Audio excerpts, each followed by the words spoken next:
Hello नमस्कार, जय हिंद साथियों, स्वागत करता हूँ आपका एडुथर्सिस के इस ऑनलाइन प्लेटफ़ॉर्म में। दोस्तों हम आशा करते हैं आप बहुत अच्छे होंगे। जैसे कि आपको पता है कि हमारा जो एग्ज़ाम है, वो एग्ज़ाम 14 सितंबर को हो गया था, ठीक है? फाइनली वो डेट आ ही गई जो जिसका हम 2 साल से इंतज़ार कर रहे थे। आप 2 साल से कंटिन्यू फिज़िकल की तैयारी करना, उसके बाद फिर रिटन एग्ज़ाम की तैयारी करना, 2 साल से भी ज़्यादा का समय लग गया ये आपका रिटन होने में, लगभग-लगभग 3 साल का समय लग गया था। है ना? 3 साल के बाद आपका रिटन एग्ज़ाम हो गया, तो वो जो 2 से 3 साल की जर्नी थी, आपने अच्छे से एन्जॉय किया होगा, आपने बहुत मेहनत किया है। सच में आप सैल्यूट के पात्र हैं कि एक फिज़िकल की तैयारी करना, फिज़िकल को स्ट्रॉन्ग करना, अपने आप में बहुत मुश्किल है, ठीक है? और फिज़िकल के बाद आप वही चीज़ को आप जस्ट अपोज़िट काम करेंगे, रिटन की तैयारी करेंगे। ये देखिए, फिज़िकल ज़मीन है, तो एक तरीके से ये आसमान हो जाता है, मतलब ज़मीन और आसमान का ये काम था। दोनों, एक चीज़ किसी का फिज़िकल अच्छा होता है तो रिटेन उसका बिगड़ जाता है, रिटेन अच्छा होता है तो फिज़िकल बिगड़ जाता है। यही चीज़ें चलती है और यही दोनों चीज़ें आपके सिलेक्शन के लिए ज़रूरी थे। मतलब आपका सिलेक्शन लेना है तो ये दोनों चीज़ों को स्ट्रॉन्ग करना था। बहुत मुश्किल था, आपने देखा 1 चांस मिल रहा था, हर इवेंट में 1 चांस ये भी बताया नहीं गया। लास्ट में बताया गया, है ना? जब आपका एडमिट कार्ड आया तो उस टाइम में भी नहीं, जब चालू हो गया उस टाइम में पता लगा कि अच्छा 1 चांस ही मिलेगा करके। ठीक है? तो ये उसके बाद फिर सिलेबस भी आपका चेंज होना, उसके बाद भी आप लगे रह गए, जूझते रह गए और फाइनली आपने जितना भी मेहनत किया, जो भी हुआ रिज़ल्ट कुछ भी हो, लेकिन हम आपकी मेहनत को सैल्यूट करते हैं। आपने बहुत शानदार मेहनत किया है, ठीक है? रिज़ल्ट पॉज़िटिव हो, नेगेटिव हो, उससे कोई फ़र्क नहीं पड़ता क्योंकि देखिए, ये आपके मेहनत अगर आपकी कुछ भी परिस्थिति हो सकती है कि आप उस टाइम पे किस परिस्थिति में थे, क्या चीज़ें हो गई। ऐसे ही एक स्टूडेंट का मैसेज आया था कि सर हमारा जब एग्ज़ाम होने वाला था उसके 20 दिन पहले हमारे भाई का और बहन का एक्सीडेंट हो गया और उनकी डेथ हो गई थी।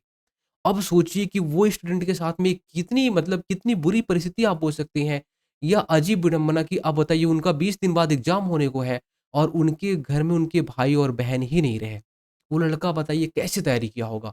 तो वैसे बहुत सारे लोगों के साथ अलग-अलग चीज़ें किसी का फिज़िकल टाइम में पैर टूट गया था, तो अलग-अलग चीज़ें अलग-अलग लोगों के साथ हुई। लेकिन आपके हिम्मत की बात है, आपने हिम्मत जुटाई और आप कंटिन्यू तैयारी पे लगे रह गए, सब चीज़ों से आपने जूझा और आपने मेहनत किया। रिज़ल्ट हम हमेशा ही बोलते हैं रिज़ल्ट कुछ भी हो, आपकी मेहनत और आपके जो एफ़र्ट है, वो एफ़र्ट को हम नंबर देते हैं। रिज़ल्ट जो भी है, वो उतना मैटर नहीं करते क्योंकि अगर आपके ये जो एफ़र्ट है, ये एफ़र्ट लगे रह गए तो आज नहीं तो कल, कल नहीं तो परसों आपका सिलेक्शन कन्फर्म है, श्योर है, होगा। ठीक है? और ऐसा भी इसमें कुछ रहेगा, कुछ लोगों का जिसका फ़िज़िकल पहले से ही बहुत अच्छा हो, एथलीट हो या फिर जो थोड़ा बहुत पढ़ लिया हो, जिसका तुक्का लग जाए, उसका भी सिलेक्शन हो सकता है। तो ऐसा हो जाए जिसका कम मेहनत में भी सिलेक्शन हो जाए, तो ऐसे कम लोग रहते हैं। लेकिन आपने मेहनत किया है तो आपका सिलेक्शन अगर यहाँ पे हो तो अच्छी बात है, नहीं होता तो आपको घबराना नहीं है, ठीक है? आपका जैसे अभी सुनने में आ रहा है कि आज या कल तक में रिज़ल्ट आ जाएगा, ठीक है? आज या कल तक में आपका रिज़ल्ट आ जाएगा। ये जो रिज़ल्ट आएगा तो ये ऑफ़िशियल एक तरीके से आप फाइनल रिज़ल्ट इसे नहीं बोल सकते। ये जो रिज़ल्ट आएगा भी, तो ये सीजी व्यापम जारी करेगा। सीजी व्यापम केवल और केवल ये रिटन का नंबर जारी करेगा कि आखिर आपके नंबर कितने हैं। फाइनल रिज़ल्ट इसलिए इसे हम नहीं बोल सकते क्योंकि ये केवल नंबर जारी करेगा कि रिटन में इतना नंबर है। आपका फाइनल रिज़ल्ट जब फिज़िकल का 100 नंबर और रिटन का 100 नंबर दोनों को जोड़ के ही आएगा। ये कौन तैयार करेगा? तो ये हमारा विभाग, पुलिस विभाग तैयार करेगा। उसे ही हम बोलेंगे कि अच्छा हमारा रिज़ल्ट आने वाला है या आएगा, आ गया। ठीक है? ये चीज़ें तभी चलेंगे। अभी बस आपका जैसे जो आपने देखा भी होगा कि आपके इतने नंबर आ रहे हैं। मान लीजिए आपके रिटन में 70 नंबर आ रहे थे।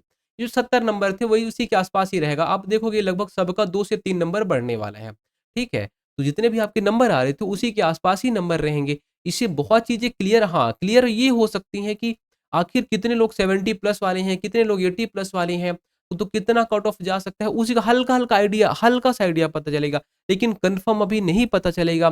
क्यों? क्योंकि अभी तक ये भी क्लियर नहीं हो पाया है कि आखिर जो आपका नंबर होने वाला है वो नंबर जो यहाँ पे काउंट करेंगे फिजिकल और रिटन का, वो क्या फिजिकल का हर जगह के ये फिजिकल का मतलब मान लीजिए रायपुर का फिजिकल का और रिटन का मान लीजिए रिटन का तो एक ही जगह ज़िला है।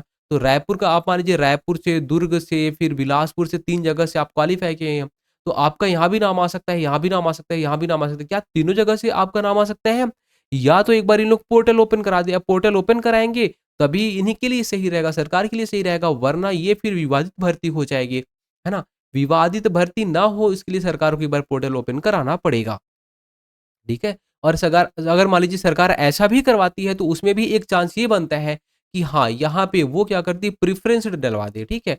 ज़्यादा लोग को सेलेक्ट करके यहाँ पे प्रेफ़रेंस वगैरह का रख देगी कि अच्छा हाँ, यहाँ पे फर्स्ट प्रेफ़रेंस है उसके बाद में फिर और जो लोग हैं वो लोग मतलब सबके साथ में एक बार इनको पोर्टल ओपन करवाना एक बार पड़ेगा ही पड़ेगा। ठीक है? तो वैसे फिर ये थोड़ा-सा एक जटिल प्रक्रिया बन जाएगी और ये थोड़ा-सा एक ईज़ी प्रक्रिया हो जाएगा। सरकार के लिए भी सही रहेगा, स्टूडेंट के लिए भी सही रहेगा।